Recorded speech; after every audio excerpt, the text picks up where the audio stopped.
का।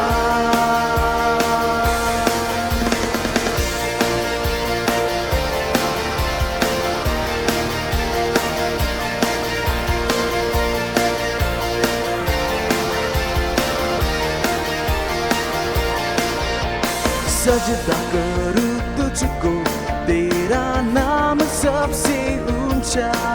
तू अल्फा और ओमेगा, तेरे लिए ही है जीना। सजदा करूं तुझको, तेरा नाम सबसे ऊंचा।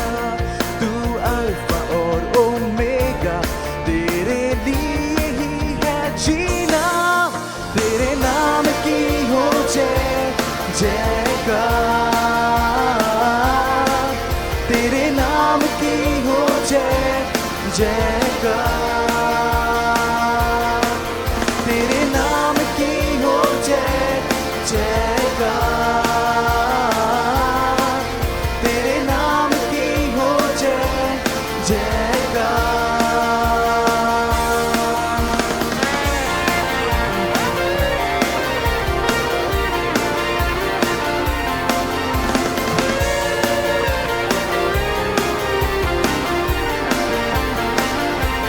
गाऊंगा मैं सदा तेरी होठों सना, होठों से अपनी मैं स्तुति करूं सदा। राजाओं का राजा जिंदा मेरा खुदा, मेरे गुनाह लिए सूली पे तू चढ़ा। गाऊंगा मैं सदा तेरी होठों सना, होठों से अपनी मैं स्तुति करूं सदा। राजाओं का राजा जिंदा मेरा खुदा, मेरे गुनाह लिए सूली पे तू चढ़ा। यीशु नाम की हो जयकार, यीशु नाम की हो जयकार, यीशु नाम की हो जयकार, यीशु नाम की हो जयकार, यीशु नाम की हो जयकार, यीशु नाम की हो जयकार, यीशु नाम की हो जयकार, यीशु नाम की हो जयकार।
सबसे महान, तू सबसे महान, तू सबसे महान।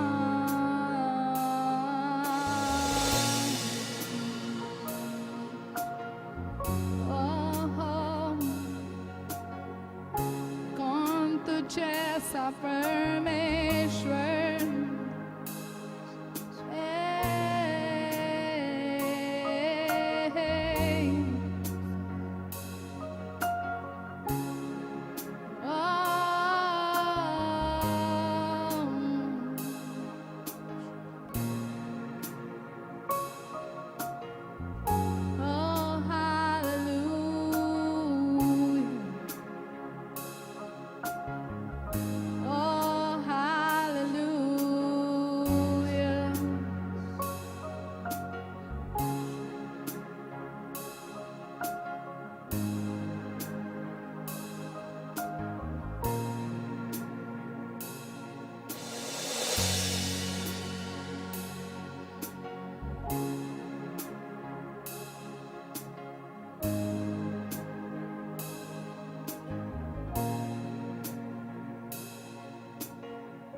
तेरा नाम सबसे ऊंचा, तेरा नाम सबसे ऊंचा, तेरा नाम सबसे ऊंचा, तेरा नाम सबसे ऊंचा, तेरा नाम सबसे ऊंचा, तेरा नाम सबसे ऊंचा, तेरा नाम सबसे ऊंचा, तेरा नाम सबसे ऊंचा। Your name is higher than the heavens, it's greater than the nations, Jesus.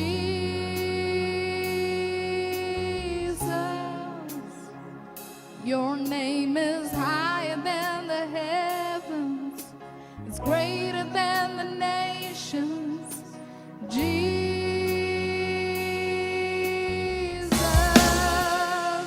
Your name is higher than the heavens, it's greater than the nations, Jesus.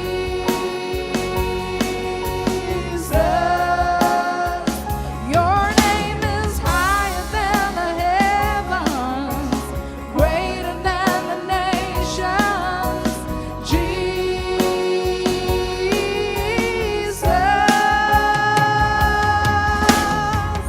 Jesus, we lift up your name.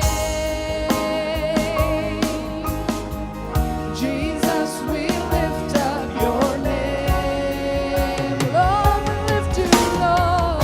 Jesus, we lift up your name. Oh,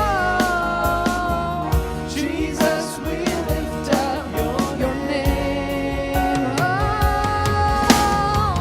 तेरा नाम सबसे ऊंचा, तेरा नाम सबसे ऊंचा, तेरा नाम सबसे ऊंचा, तेरा नाम सबसे ऊंचा।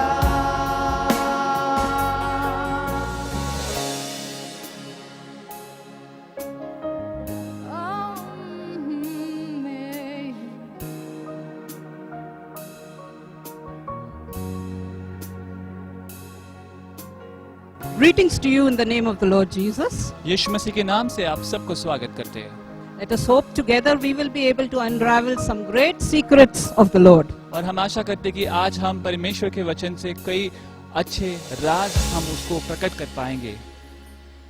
Last Sunday, we went through a brief outline of all the 7 feasts of Israel. पिछले संडे हमने इस्राएल के जो 7 पर्व है उसके विषय में कुछ बातें जानी। We saw that they were the feasts of the Lord. हमने ये जाना कि ये परमेश्वर के पर्व है। And we also saw how significant it was to celebrate the Feast of Trumpets. और ये हमने जाना कि जो नरसिंगे का पर्व जो है वो कितना महत्व का है हमारे लिए कि हम उसको मनाएं। Today, we will study the Day of Atonement, which comes 10 days after the Feast of Trumpets. हम जो प्रायश्चित का दिन है उसके बारे में हम पढ़ेंगे जो 10 दिन के बाद आता है उस तुरही के पर्व के बाद। The Feast of Atonement. जो प्रायश्चित का पर्व है It's really a day to commemorate the atonement made by the high priest of Israel. ये सच में वो दिन है कि हम उसे याद करें जो इस्राएल के जो मुख्य याजक है महायाजक है उन्होंने जो प्रायश्चित किया For the atonement of the sins of Israel. कि जो प्रायश्चित उन्होंने किया इस्राएली लोगों के सारे पापों के लिए। Let's start from the beginning. आओ हम शुरुआत से इसको देखें। When the Lord told Moses, after the death of the two sons of Aaron, who died when they approached the Lord said to Moses, "Tell your brother Aaron not to come whenever he chooses into the most holy place, behind the curtain, in front of the atonement cover, on the ark, or else he will die, because I appear in the cloud over the atonement cover." This is how Aaron is to enter the sanctuary area, with a young bull for a sin offering and a ram for a burnt offering. He is to put on the sacred linen tunic with linen undergarments next to his body. He is to tie the linen sash around him and put on the linen turban. These are sacred garments. So he must bathe himself with water before he puts them on. From the Israelite community, he is to take 2 male goats for a sin offering and a ram for a burnt offering. When the Lord told Moses जब परमेश्वर ने मूसा से कहा to give instructions, कि वो सूचनाएं दे it happened as an outcome of Aaron's sons being killed. ये इस बात का नतीजा था जब अरोन के दोनों पुत्र वो मारे गए। Aaron was the high priest जो हारून था हारून वो मुख्य याजक था महायाजक था and he had 2 sons, और उसके 2 पुत्र थे Abihu and Nadab. अबीहू और नदाब। And because they presented a strange fire, और क्योंकि उन्होंने एक अलग प्रकार की अलग किस्म की अग्नि वहां पर लेकर आए वो they presented it before the Lord. उन्होंने उसको पेश किया परमेश्वर के सामने It angered the Lord and he struck them dead. और वो बात से परमेश्वर क्रोधित हुआ परमेश्वर ने उनको वहां ही मार गिराया। And he instructs Moses, और परमेश्वर यहाँ पर मूसा को ये इत्तला करता है उसको सूचनाएं देता है "Tell your brother Aaron not to come into the presence of the Lord anytime he chooses." कि परमेश्वर के सम्मुख अपने भाई हारून को तू ये बता कि परमेश्वर के सम्मुख जब उसका मन करे तब वो ना आए। Because he will die as I appear in the cloud over the atonement cover. क्योंकि वो वैसे मर सकता है क्योंकि मैं प्रायश्चित वाले ढकने के ऊपर बादल में दिखाई देता हूँ। Now that was something serious. अब ये कोई बड़ी गंभीर बात थी। See, God was trying to make a community परमेश्वर एक समाज स्थापित करने की कोशिश कर रहा था that would obey him for who he was and respect him for what he said. कि वो ऐसे समाज की वो स्थापना करना चाहता था कि जो उसका सम्मान करे कि वो जो है उसके लिए और वो जो करता है उसके लिए वो उसकी आज्ञा पालन करे। And further we find that Moses gives instructions as to how Aaron was to enter into the sanctuary. और इसके वचन के आगे हम देख सकते हैं कि परमेश्वर मूसा को ये सारी सूचनाएं देता है कि हारून ने किस प्रकार उस जगह पर जाना है और अर्पण के विषय में कार्य करना है। So he tells him तो उसे कहता है that he was to present a young bull for a sin offering for himself. तो उसने एक बछड़े को लेना है पाप बलि के तौर पर अपने आप के लिए And a ram for a burnt offering. और एक मेढ़े को लेना है होम अर्पण के लिए। Then he is expected to dress in the sacred garments of the high priest. और फिर ऐसी उम्मीद की जाती है कि उसने वो जो विशेष वस्त्र होते या अंग रखा होता है मुख्य याजक का उसके प्रकार से उसने अपने आप को पहनावा देना है। And he is to offer the blood of this bull और उसने उस बछड़े का लहू वहां पर बलिदान करना है। he is to enter into the most holy place and offer the blood of the bull. And that was to cover his own sins. और ये इसलिए था कि वो उस चीज से अपने खुद के पापों को उसका वो प्रायश्चित कर पाए. And after that, और उसके बाद he was to take 2 goats. उसके बाद उसने 2 बकरे लेने हैं. He was to take 2 goats, and one of them was to be sacrificed to the Lord, and the other was to be for the atonement of the sins of Israel. एक बकरा परमेश्वर के लिए वो बलिदान किया जाना था और दूसरा बकरा जो है वो इस्राएल के सारे पापों के लिए प्रायश्चित किया जाना था. So what was done was that the live goat was presented before the Lord, तो ऐसे किया जाता था कि जो जीवित बकरा है उसको परमेश्वर के सामने पेश किया जाता, and all the sins of Israel were confessed on his head, और सारे इस्राएल के जितने भी पाप है वो उसके सर पर हाथ रखकर कबूल किए जाते हैं. and he was sent away into the wilderness, और उसको जंगल में ऐसे छोड़ा जाता था where it says where no man inhabited. कि जहां पर कोई मनुष्य वहां पर रहता नहीं था.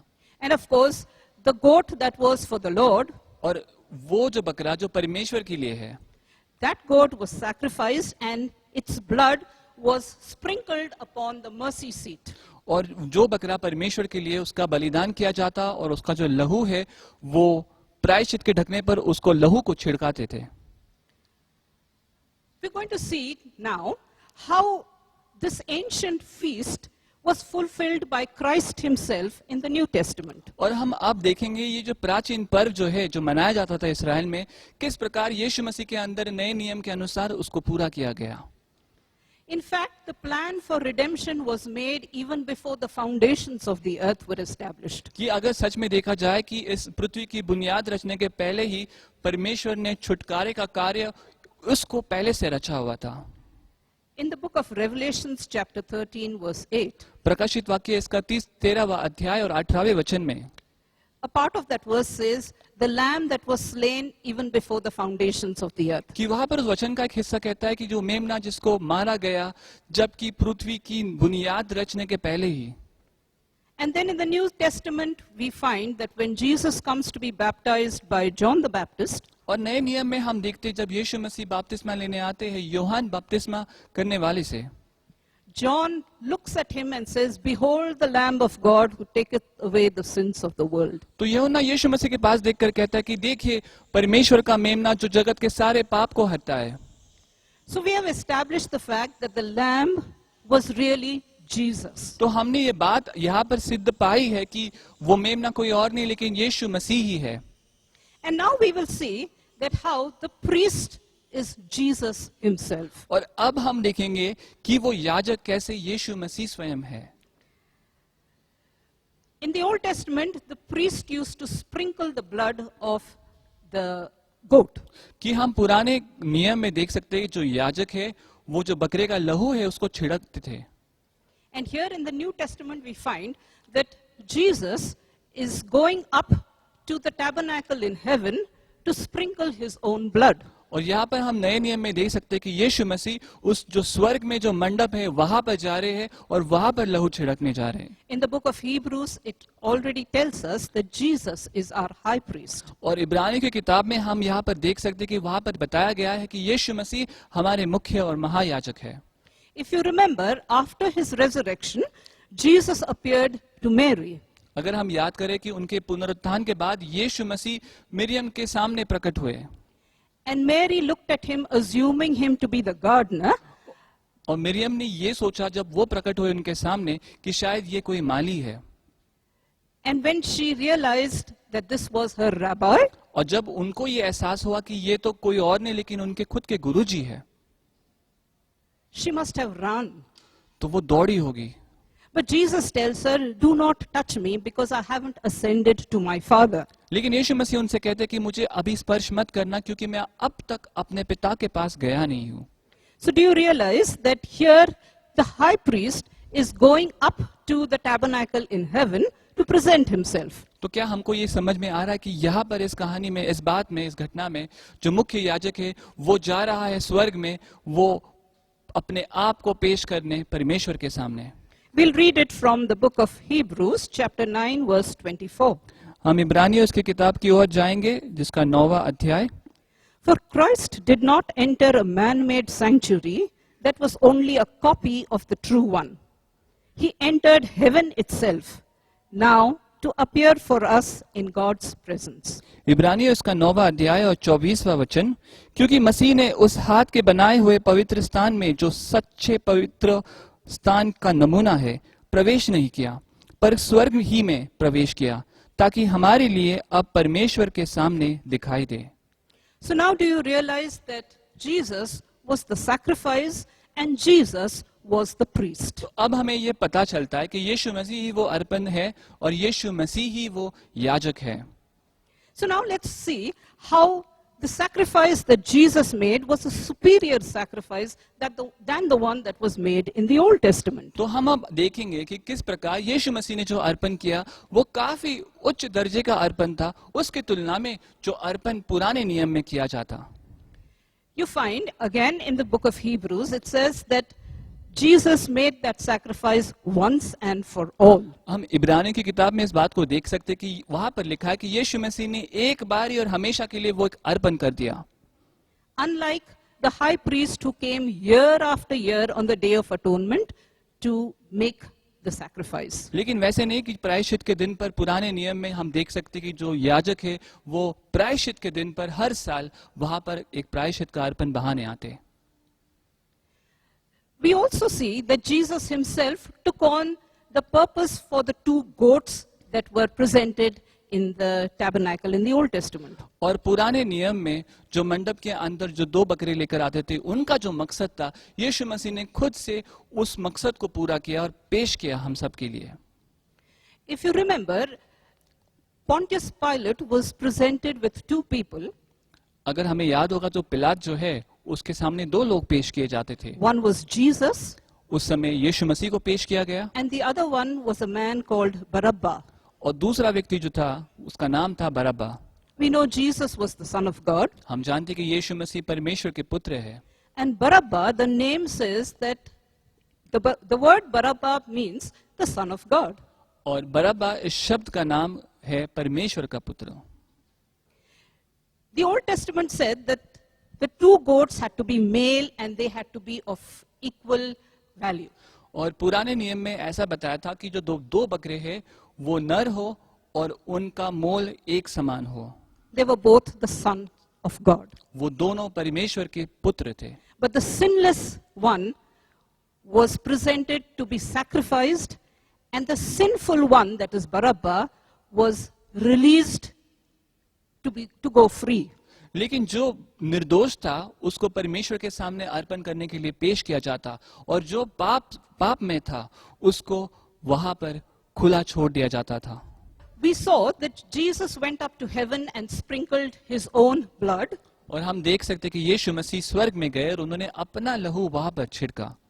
And had to come back down to earth to tell mankind that their sins had been atoned for.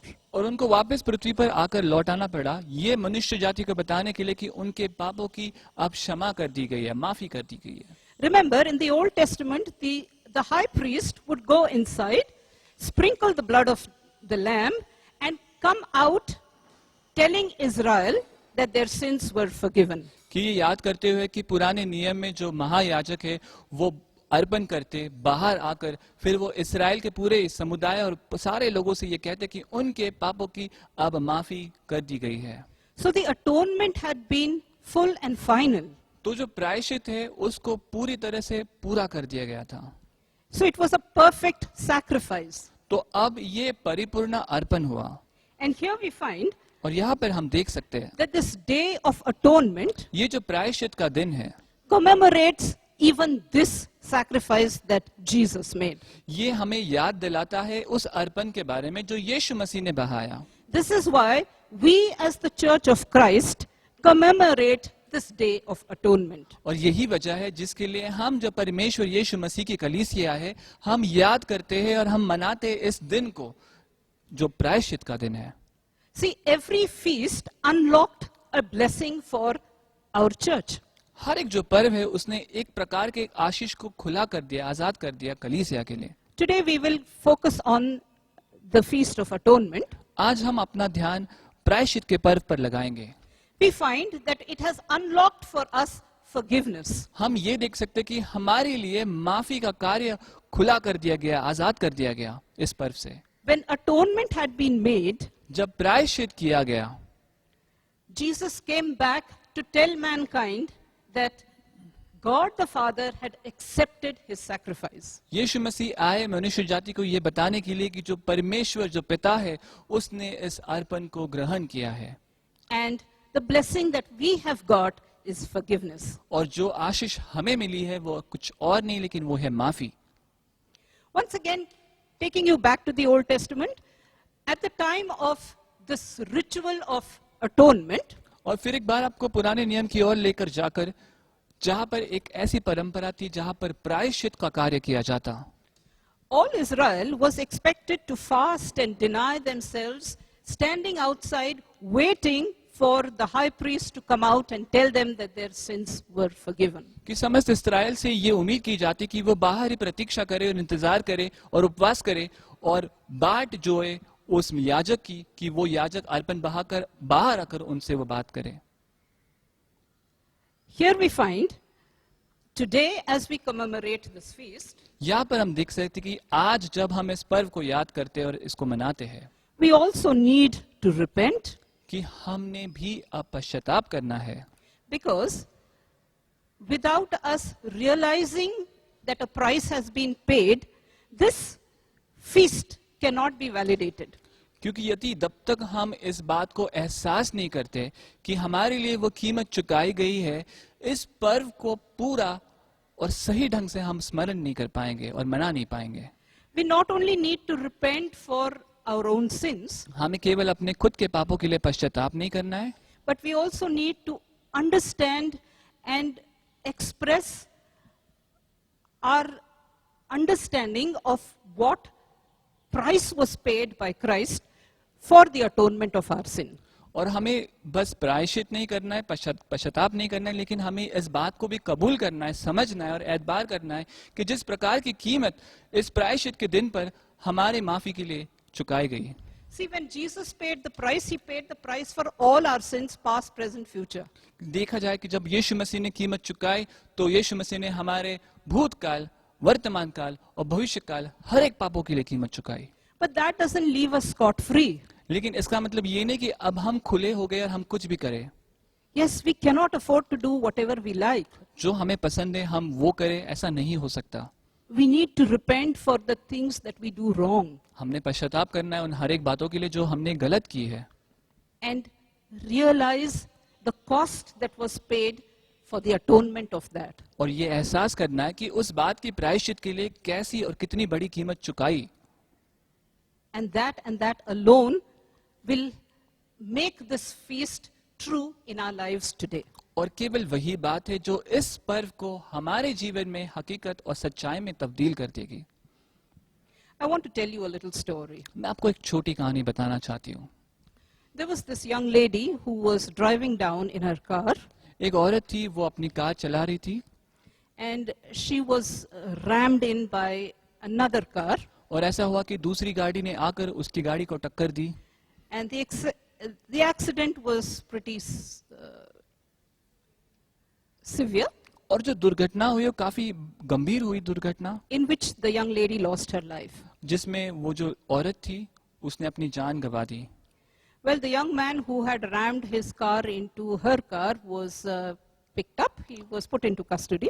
और जिस आदमी की गलती से जिसने अपनी गाड़ी ठोक दी सामने वाली उस लड़की की गाड़ी को, उसको हिरासत में लिया गया। The father of this young lady went up to see this young man. ये जो लड़की का जो पिता था ये उस लड़के को देखने गया वहां। He looked at him and paid a very heavy price to bail him out of the prison. उसने उस लड़के को देखा और बहुत बड़ी कीमत चुकाई उसको बेल कराने और उसको उस जेल से बाहर निकालने। When the boy came out, he looked at the father and said, "Why did you do that?" जब वो लड़का अपराधी बाहर आया तो उसने देखा उस लड़की के पिता को और कहा कि आपने ऐसा क्यों किया? I have snatched away your daughter's life and I have caused you so much of pain. मैंने तो आपके बेटी की जान ले ली और मैंने आपको इतना दुख और तकलीफ दिया है, Surely I deserve a punishment. सच में मैं इस सजा के काबिल हूँ। But the father looked at the young man and said, लेकिन उस पिता ने उस युवा लड़के को देखा और कहा, Your punishment is to live the rest of your life as my son. अब तेरी सजा यही है कि तू अपना पूरा जीवन मेरा पुत्र बनकर जिएगा। The point of the story is, इस कहानी का मुद्दा बस ये है कि yes, we have wronged the Lord. हाँ, हमने परमेश्वर के खिलाफ काफी गलतियां की है। Yes, we deserve punishment. हाँ, हम सजा के हकदार है, But Jesus has paid that price. लेकिन यीशु मसीह ने वो कीमत चुकाई है। He paid a very hefty price. यीशु मसीह ने बहुत बड़ी कीमत चुकाई है। And now it is for us to live as his sons and daughters. और ये अब हम पर है कि हम उसके पुत्र और बेटे और बेटियां बोलकर हम जिए उसके लिए। The father had paid a big price when he sent his son on the face of the earth. पिता ने बहुत बड़ी कीमत चुकाई जब उसने अपने पुत्र को इस पृथ्वी पर भेजा। Yes, we need to realize that. हम सब ने आज उस बात को समझना है और एहसास करना है उसे। Yes, we need to commemorate this day of atonement by realizing the cost. हमने आज इस प्रायश्चित के दिन पर इस बात को स्मरण करना है कि कितनी बड़ी वो कीमत चुकाई गई है। In the fulfillment of time, कि समय की पूर्णता में God has revealed his son to us. परमेश्वर ने अपने पुत्र को प्रकट किया है हम सबको। And today, और आज the Holy Spirit is there to convict us. पवित्र आत्मा है हमारे साथ जो हमें उस बात की एहसास दिलाएगा और हमको यकीन दिलाएगा। So shall we not respond to the Spirit of God? को क्या हम ऐसा नहीं कर सकते कि हम परमेश्वर का आत्मा जो है उसके प्रति हम जवाब दे And celebrate the finished work of Christ. और हम इस यीशु मसीह के अंदर जो कार्य है जिसकी पूर्णता हुई है उस बात को आज हम मनाएं। I hope you have understood what this day of atonement really means to us. और मुझे आशा है कि आप सबको समझ आया है कि ये जो प्रायश्चित का दिन है ये सब हम सब के लिए कितना और क्या मायने रखता है। Shall we bow our heads in prayer? आओ हम प्रार्थना करें। Father, how we thank you for this time that you gave us to spend reading through your word and understanding it. पिता धन्यवाद प्रभु, आपने जो समय हमें दिया कि हम आपके इस वचन से पढ़े प्रभु और समझे प्रभु जो आपने हमारे लिए किया है और बताया है। Help us, Father, to recognize the great price that you have paid.